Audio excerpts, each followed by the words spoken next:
Hey guys, my name is LocoDoco, the better looking host of Listen Loco, and you're watching Thorin's YouTube channel. Towards the end of the summer split in LEC over in Europe, it came to light that the tiebreaker rules had been changed. I don't actually know if they were just changed for that split or if they'd been changed all year and nobody had actually looked into it. I believe it was just for the summer split.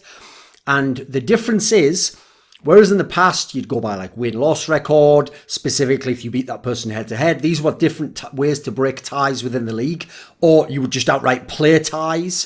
What they changed it to was a condition became that the team, if two teams were tied, that had won more games in the second half of the split compared to how much the other team had won, would be the one that would be favoured and that would break the tie and establish one team as being above another.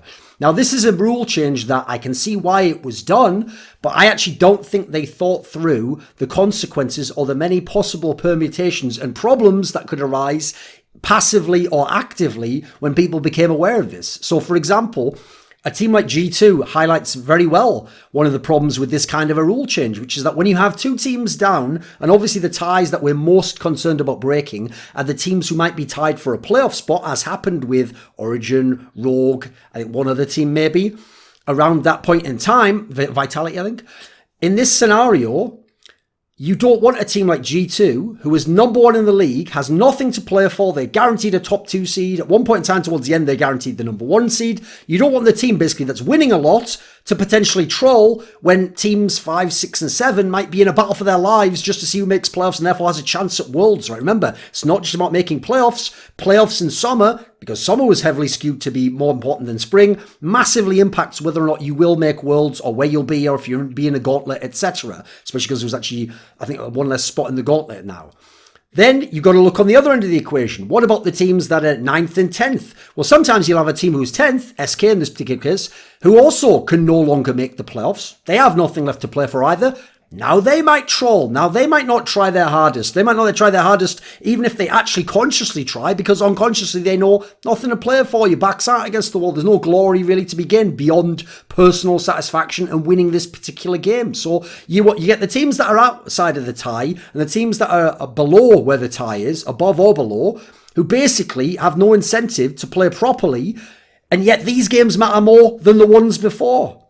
Then you've got the situation that even teams who are playoff bound, famously, if they know how the rules work, will manipulate the bracket because they know that first plays this one and third plays it, and then they know how it works. So they can literally make it where, okay, in theory, you should always up the higher seed, but we all know that you could have a top team have a bad start to a split. Fnatic obviously did this in the spring, and then they could recover, and maybe you don't want to play them actually. Maybe they're the second best team, and you don't want to play them at that particular round, and you'd rather get an easier first round opponent and worry about the rest of the tournament elsewhere. Now, I will say, one change that Riot actually made, which I think improved it in this sense, was giving the third place team a choice as to who they play, therefore to again incentivize going for third place as well as first and second. I think that somewhat offsets it, but from my experience, anytime you let teams potentially manipulate the bracket, some of them will, and it will never be illegal. It'll be very hard to prove that they did so you should generally design systems, I think, in which they just don't have much say in that and they don't really know necessarily always directly who they're going to play in that regard, or at least there's no direct incentive to throw. Then let's add in, it obviously makes the initial first round robin of games less meaningful. Well, I actually think that goes against the spirit of having a league. Like what? Yes, those games are still important, but they are not as important. They are by definition less important.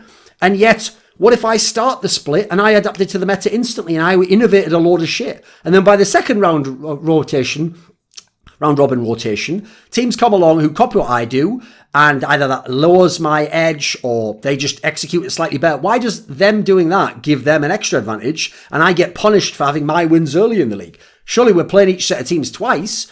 Each set of teams, it doesn't matter if you win the first or last, 1-1, right? Why would it be edged one way or the other? Now, people are going to say, because they want the teams that are doing well at the end to be the strongest teams, and therefore they'll go to the playoffs and make the playoffs stronger. Yeah, that's a good approach to take from an entertainment product perspective, like the WWE or the UFC. For people who don't know, the WWE is entirely scripted. They decide who all the fights take place purely, largely by the storylines they want to promote and the fighters they want to promote and what will be popular. But also in the UFC, even though it's a sport and in theory the champion is the best fighter, they can set up the champion with easier opponents if they want to keep him a champion for longer. Or they can take take someone, famously John Fitch, in the welterweight division had this happen, won a bazillion fights in a row, which would have more than given someone else another title shot, and he wasn't given one because he was considered to be boring, not as popular, and not as much of a draw. Now, again, if it's an entertainment product, that's fine. If it's a sport with integrity, this diminishes some of the integrity of the sport. And from what I've seen traditionally of the way Riot presents how they think of LCS and League of Legends, they don't seem to promote it as just an entertainment product first and foremost. They seem to promote the idea that it's supposed to be a true competitive discipline. So I think that's a problem. Now, sure, LCS was never a pure league anyway. It's not like the European Premier League in soccer, football for Europeans, where it's just about the amount of games you've won. And so if I win the first 30 games, it doesn't matter if you win 30 games later in the season. If we both end on 30 games and however many other, I think 30 games in 12 or something, then we have an even score. There's no scenario in that case. And then we go by tiebreaker on goal difference, etc.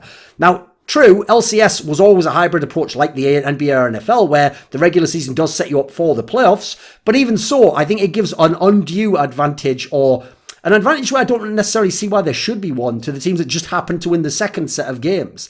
Personally, I actually think that's part of the problem, that the league, I've made this point in the past, doesn't really matter in that phase except for your playoff seed. And even then, depending on who you play, it also doesn't matter, hence why teams manipulate. That's why one of the ways I'd encouraged in a past video to actually make people go for every single game and try and win it is to put nice prize money at the top of the league format part of it and then have a playoff separately and even give a trophy to the person who wins the league.